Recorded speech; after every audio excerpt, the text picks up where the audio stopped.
The masked man stood tall beneath the pale moonlight, his presence as unsettling as it was familiar.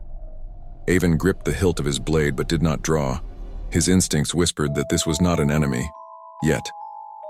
"You've awakened something old," the stranger said, his voice cloaked in years of pain. "The shadows are stirring because of you." "Who are you?" Avon asked, staring at the silver mask that hid the man's face. "A friend," the stranger said. "Or at least I was before the kingdom betrayed us both." With that cryptic remark, the man vanished into the fog, leaving behind a sealed letter bearing the crest of the royal family.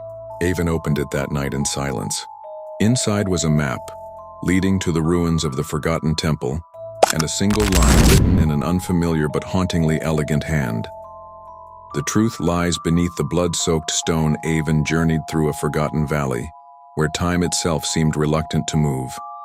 The Forgotten Temple emerged like a ghost from history, half buried in vines and bone-white stones, whispering of sacrifices made long before his birth. Inside, the air was thick with magic and mourning. The walls pulsed with forgotten enchantments. At the center, a stone slab stood drenched in old, dried blood. Avon placed his hand on it, and vision surged into his mind. He saw a child torn from his mother's arms, a crown sealed in fire, and a dark-robed sorcerer whispering into a king's ear. Then he saw himself, or someone who looked like him. A prince, a cursed heir? The stone cracked beneath his hand, revealing a hidden chamber below.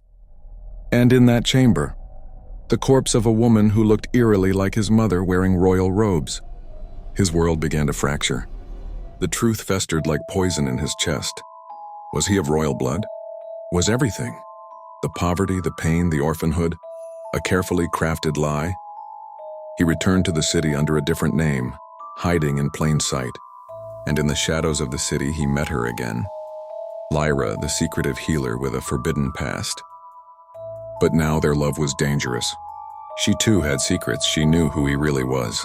She'd been raised to watch him, to report on him. And yet she'd fallen in love instead. "Why didn't you tell me?" Avon demanded, pain in his voice. "Because I was afraid you'd hate me," Lyra whispered. "Afraid you'd stop loving me when you learned who I serve." "Who do you serve?" Lyra hesitated, her eyes filled with guilt. "The Queen." Lyra confessed everything. The Queen had known of Avon's bloodline for years. He was the late king's illegitimate son, hidden away during a time of civil unrest. He was a threat to the throne, and now that he was grown, the Queen had ordered his quiet death. But someone within the court had protected him, secretly arranging his survival in the outer provinces. Avon's rage boiled. He had bled in the mud while others sat on velvet thrones.